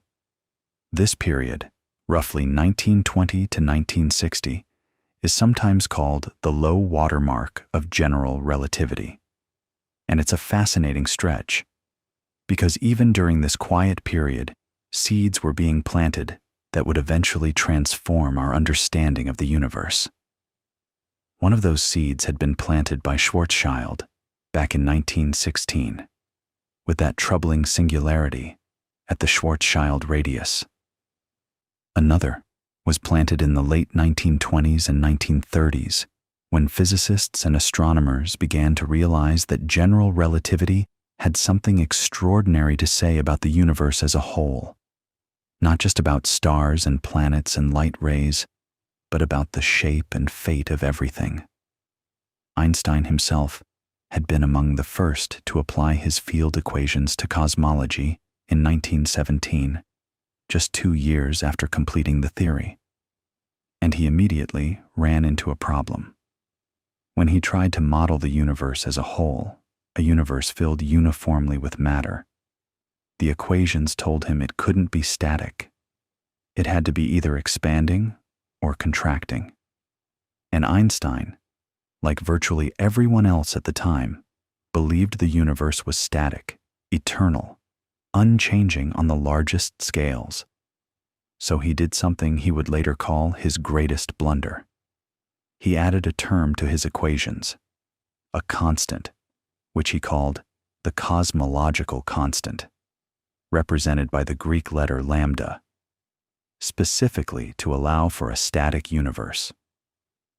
The cosmological constant acted like a kind of repulsive force that could balance gravity on cosmic scales, holding the universe in a delicate equilibrium. But in 1922, a Russian mathematician and meteorologist named Alexander Friedmann took Einstein's original equations without the cosmological constant and showed that they naturally described a universe that evolves over time, expanding, contracting, or oscillating, depending on how much matter the universe contains. Friedmann's solutions were mathematically rigorous and physically reasonable, but they were largely ignored. Einstein initially thought Friedmann had made an error, then retracted his objection, but still didn't take the expanding universe seriously. Friedmann died of typhoid fever in 1925 at the age of 37, without ever knowing how important his work would become. Then, independently, a Belgian priest and physicist named Georges Lemaitre arrived at similar conclusions in 1927. Lemaitre went further than Friedmann. He connected the mathematical solutions to actual astronomical observations, noting that galaxies appeared to be receding from us, and proposing that the universe had begun from a single primordial point, which he poetically called the primeval atom. And then, in 1929, Edwin Hubble at Mount Wilson Observatory provided the observational bombshell. Galaxies are indeed moving away from us, and the farther away they are, the faster they're receding. The universe is expanding. It's not static. It never was. Einstein's cosmological constant was unnecessary, or so it seemed at the time. Einstein abandoned it, and reportedly told Lemaitre that introducing it had been his biggest mistake. Now, here's where this gets really interesting, and where the story takes one of those turns that makes you realize how deeply interconnected everything is. Because that cosmological constant, the one Einstein regretted, the one he called a blunder, it came back. Almost 70 years later, in 1998, 2 independent teams of astronomers discovered something that shook the foundations of cosmology. The Supernova Cosmology Project, led by Saul Perlmutter, and the High Z Supernova Search Team, led by Brian Schmidt and Adam Rees, were both trying to measure how fast the expansion of the universe was slowing down. Because that was the assumption, right? Gravity pulls everything together. The universe is expanding, sure, but all that matter tugging on all the other matter should be putting the brakes on, gradually decelerating the expansion. The question wasn't whether the expansion was slowing, it was how much. And the answer they got was, it isn't slowing down at all. It's speeding up. Let that sit for a moment. The expansion of the universe is accelerating. Some mysterious energy woven into the fabric of space itself is pushing everything apart faster and faster. And when they worked out the math, when they tried to describe this accelerating expansion within the framework of general relativity, they found that the equations needed exactly the kind of term Einstein had introduced back in 1917 and then thrown away: the cosmological constant, lambda. It was back, and this time it wasn't a fudge factor to keep the universe static. It was describing something real, a kind of energy inherent to empty space, pushing the cosmos apart with ever-increasing vigor. We now call it dark energy, and it accounts for roughly 68% of the total energy content of the universe. 68%. The ordinary matter you and I are made of, atoms, molecules, stars, planets, that's only about 5%. Dark matter, the mysterious stuff that holds galaxies together but doesn't interact with light, makes up another 27%. And the rest, the dominant component of everything that exists, is this dark energy, this cosmological constant that Einstein invented, regretted, and abandoned. Perlmutter, Schmidt, and Rees won the Nobel Prize in Physics in 2011 for that discovery. And it's one of those beautiful, humbling moments in the history of science where the universe turns out to be stranger than anyone imagined, and where a theoretical idea that seemed like a mistake turns out to be more right than its creator ever knew. Einstein's intuition, even when he thought it was wrong, was operating at a level that still astonishes people. But here's the thing: we still don't really understand dark energy. We can describe it mathematically. We can measure its effects. We know it's there, but we don't know what it is fundamentally. Is it truly a cosmological constant, a fixed property of space-time itself? Or is it something dynamic, something that changes over time? There are models, quintessence, phantom energy, various modifications of general relativity, but none of them are confirmed. It's one of the biggest open questions in all of physics, and it flows directly from Einstein's field equations. The equations are telling us something profound about the universe, and we're still trying to figure out exactly what. Now, let's circle back to something we flagged earlier, because we promised we'd return to it. Schwarzschild's solution. Remember Carl Schwarzschild, working out the first exact solution to Einstein's field equations while serving on the Eastern Front in 1916. His solution described the space-time geometry around a spherical, non-rotating mass, and it had that troubling feature: a radius at which the math seemed to blow up, the Schwarzschild radius. For our sun, that radius is about 3 kilometers. For the Earth, it's about 9 millimeters. The question that haunted physicists for decades was, is that singularity real, or is it just a quirk of the coordinates, like how a map of the Earth gets weird at the poles, even though there's nothing weird about the poles themselves? For a long time, most physicists, Einstein included, believed that no real physical object could ever be compressed to its Schwarzschild radius. It seemed absurd. Nature, they figured, would find some way to prevent it. But starting in the late 1930s, that confidence began to crack. In 1939, J. Robert Oppenheimer, yes, the same Oppenheimer who would later lead the Manhattan Project, along with his student Hartland Snyder, published a remarkable paper showing that a sufficiently massive star once it exhausts its nuclear fuel, could collapse under its own gravity with nothing to stop it. The collapse would continue past the Schwarzschild radius, and the star would essentially disappear from the observable universe, leaving behind a region of space-time so warped that nothing, not even light, could escape. Think about what that means. Space-time can curve so severely that it closes off a region entirely. Light, which always travels along the geometry of space-time, remember, that's what general relativity tells us.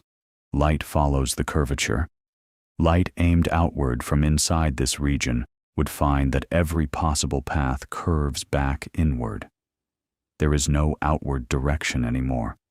The geometry itself has become a trap. But even Oppenheimer's paper didn't settle the matter. The physics community was distracted by the war, by quantum mechanics, by the sense that general relativity was a beautiful but somewhat impractical theory. It wasn't until the 1960s that things really changed, and the person who changed them, more than anyone else, was a quiet, meticulous English mathematician named Roger Penrose.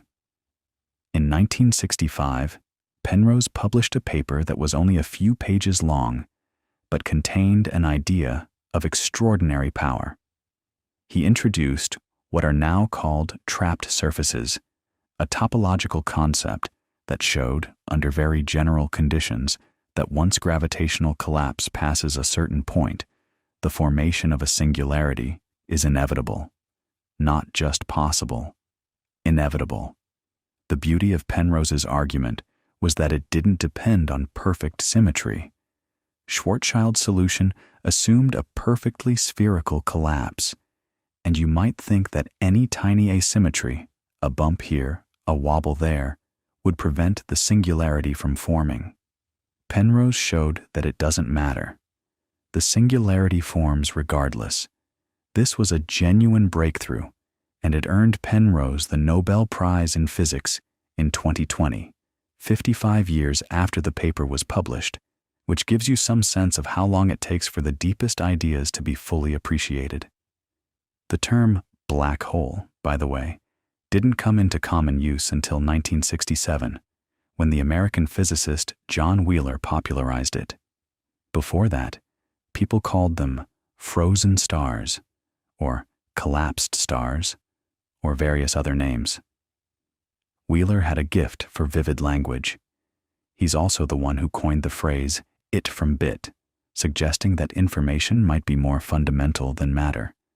But black hole is the name that stuck, and it's a good one because it captures the essential idea, a region of space from which nothing returns. And then came the observational evidence. Throughout the 1960s and 70s, X-ray astronomy revealed objects in binary star systems that were incredibly compact and incredibly massive. Too massive to be neutron stars, too compact to be anything else. Cygnus X1, discovered in 1964, became the first widely accepted black hole candidate. Stephen Hawking famously bet against it being a black hole, then conceded the bet in 1990. And then, in 2015, exactly a century after Einstein completed general relativity, the LIGO Observatory detected gravitational waves for the first time. The signal came from two black holes, each about 30 times the mass of the Sun, spiraling into each other and merging, roughly 1.3 billion light-years away. The ripple in space-time that reached Earth was unimaginably faint. It stretched and compressed the 4-kilometer LIGO detector arms by less than 1,000th of the diameter of a proton, and yet they measured it. That's engineering and physics working together at a level that's almost hard to believe. The gravitational wave signal matched the predictions of general relativity with stunning precision. The waveform, the shape of the signal as it evolved over time, traced out exactly what Einstein's equations said two merging black holes would produce. A century-old theory, tested in the most extreme conditions imaginable, and it passed perfectly. Kip Thorne, Rainer Weiss, and Barry Barish shared the 2017 Nobel Prize for the detection. And then, in 2019, the Event Horizon Telescope collaboration released the first image of a black hole's shadow, the supermassive black hole at the center of the galaxy M87, about 6.5 billion times the mass of our Sun. It looked almost exactly like the simulations predicted from general relativity. That glowing ring of superheated gas, the dark shadow in the center where light cannot escape, it was real, it was there, and it looked like what Einstein's math said it should look like. So here we are. A theory that started with a young man imagining what it would be like to ride alongside a beam of light has given us the tools to understand the birth and fate of the universe, the warping of time by gravity, the existence of objects so dense that space itself becomes a one-way door. And yet, and this is important, this is something worth sitting with as you lie there. General relativity, for all its breathtaking success, is not the final word. We know it's incomplete. We know this because there's another great theory of physics, one that governs the very small, quantum mechanics. And the two theories, as they currently stand, are fundamentally incompatible. General relativity describes gravity as smooth, continuous curvature of spacetime. Quantum mechanics describes the other forces of nature, electromagnetism, the strong nuclear force, the weak nuclear force, as mediated by discrete particles, governed by probability and uncertainty. Both theories are spectacularly well tested. Both are correct in their respective domains.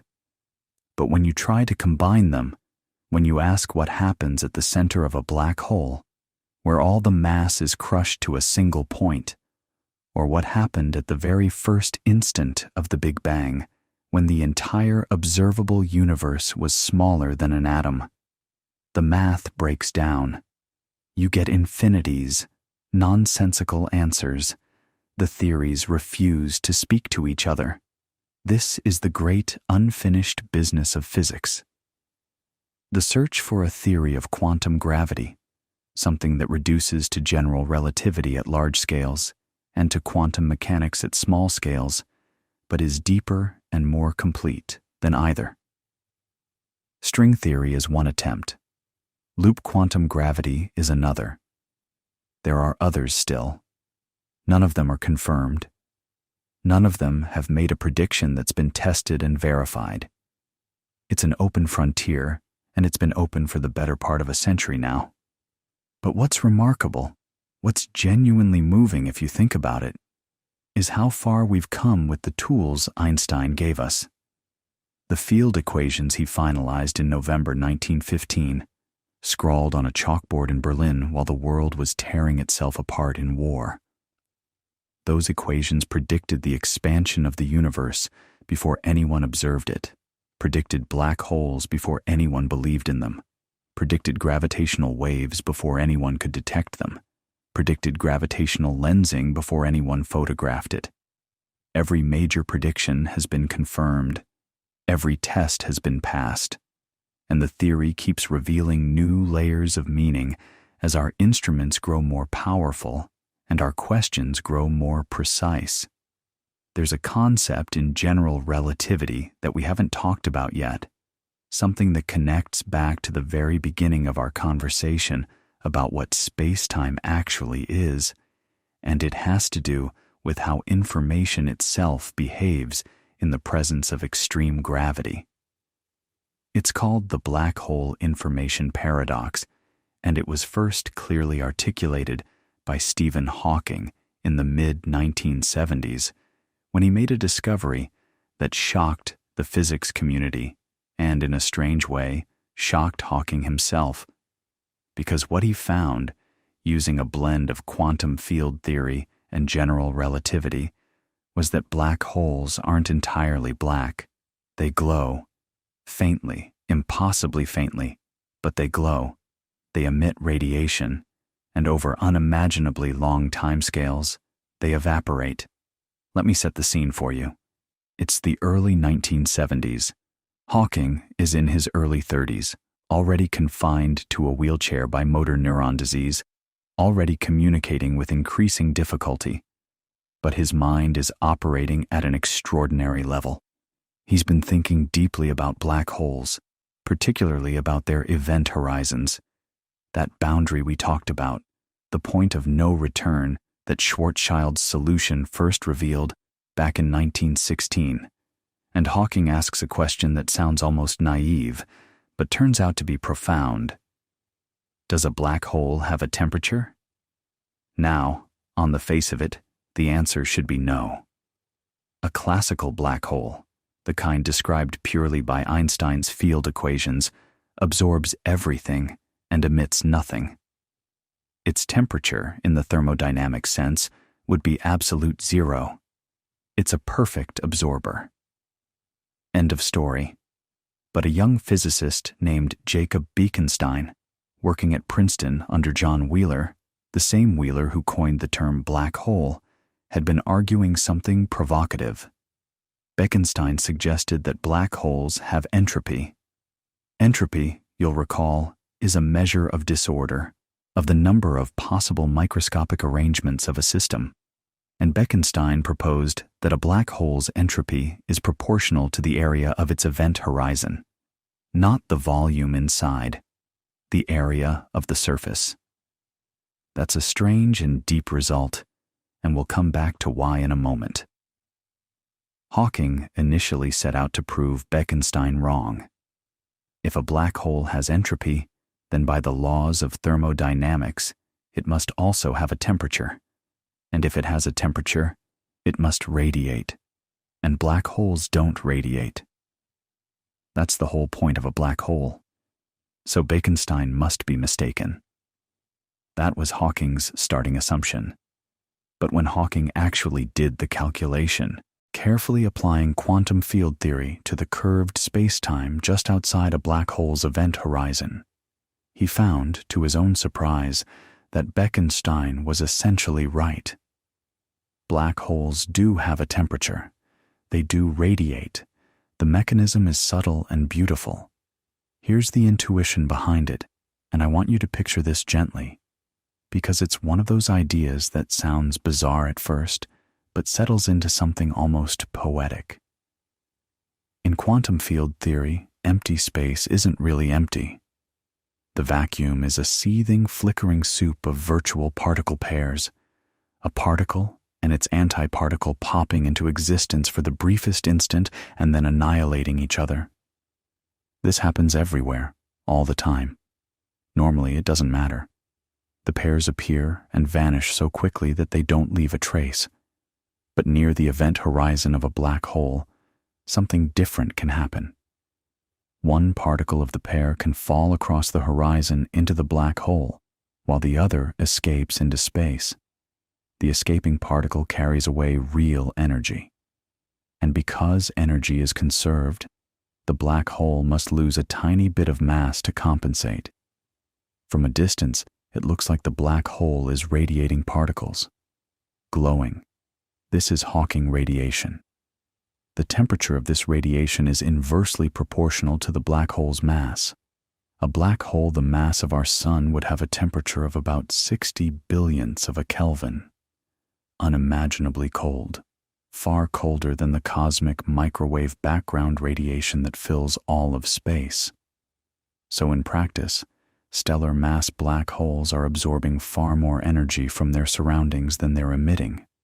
They're growing, not shrinking. But in principle, if you could isolate a black hole in truly empty space and wait long enough, it would slowly radiate away all of its mass and eventually vanish. The timescale for a solar mass black hole to evaporate is something like 10 to the 67th power years. That's a 1 followed by 67 zeros. The current age of the universe is only about 1.4 times 10 to the 10th years. So we're talking about a span of time so vast that the current age of the cosmos is essentially zero by comparison. But it would happen. Given enough time, the black hole would be gone. And here's where the paradox comes in. Here's the thing that has kept physicists arguing for 50 years now. Think about what happens when you throw something into a black hole. Say you throw in a book. That book contains information, the arrangement of ink on pages, the specific words, the molecular structure of the paper. In classical general relativity, that information crosses the event horizon and is gone, hidden from the outside universe forever, but presumably still existing in some form inside the black hole. Fine, uncomfortable, but not catastrophic. But now consider Hawking radiation. The radiation that comes out of a black hole is thermal. It's random. It's like the glow of a hot coal. It tells you the temperature, but it doesn't encode any details about what fell in. It doesn't carry the words of the book back out. It doesn't preserve the specific quantum states of whatever the black hole swallowed. So if the black hole eventually evaporates completely, radiating away all its mass as this featureless thermal glow, then where did the information go? The book is gone. The black hole is gone. And the radiation that's left carries no record of the book. The information has apparently been destroyed, and that, in quantum mechanics, is not allowed. One of the deepest principles of quantum theory is unitarity, the idea that information is always conserved. The quantum state of a system at any time, in principle, contains enough information to reconstruct the state at any other time. You can scramble information, you can spread it out, you can make it practically impossible to recover, but you cannot destroy it. Quantum mechanics says the universe keeps perfect books. Nothing is ever truly lost. So you have a direct contradiction. General relativity, through the mechanism of black holes and Hawking radiation, says information can be destroyed. Quantum mechanics says it absolutely cannot. Something has to give. And figuring out what gives is the black hole information paradox. Hawking himself, for decades, sided with general relativity. He argued that black holes really do destroy information, and that quantum mechanics would need to be modified to account for this. Most other physicists, particularly those working in quantum theory and string theory, disagreed. They believed information must somehow be preserved, that it's encoded in the Hawking radiation in some extraordinarily subtle way that we don't yet understand. In 2004, Hawking famously conceded the bet he'd made with Caltech physicist John Preskill, acknowledging that information is probably preserved after all, but the concession didn't come with a clear mechanism. How the information gets out remains one of the deepest open questions in theoretical physics. There have been proposals. The idea that information is encoded on the event horizon itself, like a hologram, is one of the most influential. This is related to something called the holographic principle, which suggests that all the information contained in a volume of space can be described by a theory that lives on the boundary of that space. It's a mind-bending idea, and it connects to Bekenstein's original insight that a black hole's entropy is proportional to its surface area, not its volume. The information isn't stored inside. It's stored on the surface. Think about what that implies. If it's true for black holes, some physicists argue it might be true for the universe itself, that everything we experience as three-dimensional reality might be, in some deep sense, a projection of information encoded on a distant two-dimensional boundary. This is speculative. This is the frontier. but it gives you a sense of how far Einstein's 1915 equations have taken us, from the orbit of Mercury to the holographic nature of reality itself. And you know, lying here thinking about all of this, it's worth stepping back and appreciating the arc of the story we've traveled together tonight. We started with something so simple. We started with Galileo, really, and the idea that if you're in a ship moving at constant speed with the portholes closed, you can't tell you're moving. That's it. That's where it all began. A principle of relativity. The laws of physics look the same whether you're moving or standing still, as long as the motion is uniform. And then Maxwell came along and discovered that light has a fixed speed baked into the equations of electromagnetism. And that created a tension. Because if light always travels at the same speed, but you're moving toward it or away from it, shouldn't the speed change? Michelson and Morley tried to measure the difference and found nothing. Lawrence and Fitzgerald proposed that objects physically contract when they move. And then Einstein, a 26-year-old patent clerk in Bern, looked at the whole puzzle and saw something no one else had seen. He saw that the problem wasn't with light. The problem was with time. Time itself runs differently for observers in relative motion. Space itself contracts. And these aren't illusions or measurement artifacts. They're the actual fabric of reality behaving in ways that Newton never imagined. From there, it took him 10 more years of struggle, the hardest intellectual labor of his life, he said, to extend the principle to gravity. To realize that gravity isn't a force pulling you down, but a curvature of spacetime telling you which way is down in the first place. That mass and energy warp the geometry of the universe, and everything, planets, photons, you and me, follows the curves that result. And from those field equations, finalized in a feverish November week in 1915, flowed predictions that would take a century to fully confirm. The bending of starlight, the expansion of the universe, black holes, gravitational waves, the Big Bang itself. Every time we've built a better instrument, a bigger telescope, a more sensitive interferometer, a planet-spanning array of radio dishes, we've tested Einstein's theory again, and every time it is held, not approximately, not sort of, precisely, down to the limits of our ability to measure. And yet, we know it's not the final word.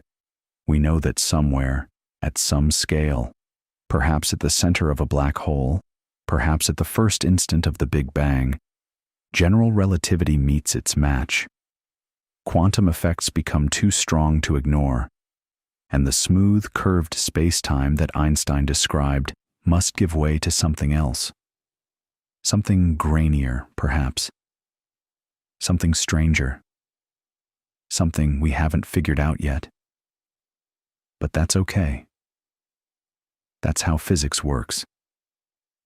Newton's gravity was spectacularly successful for over 2 centuries before Einstein showed it was an approximation of something deeper.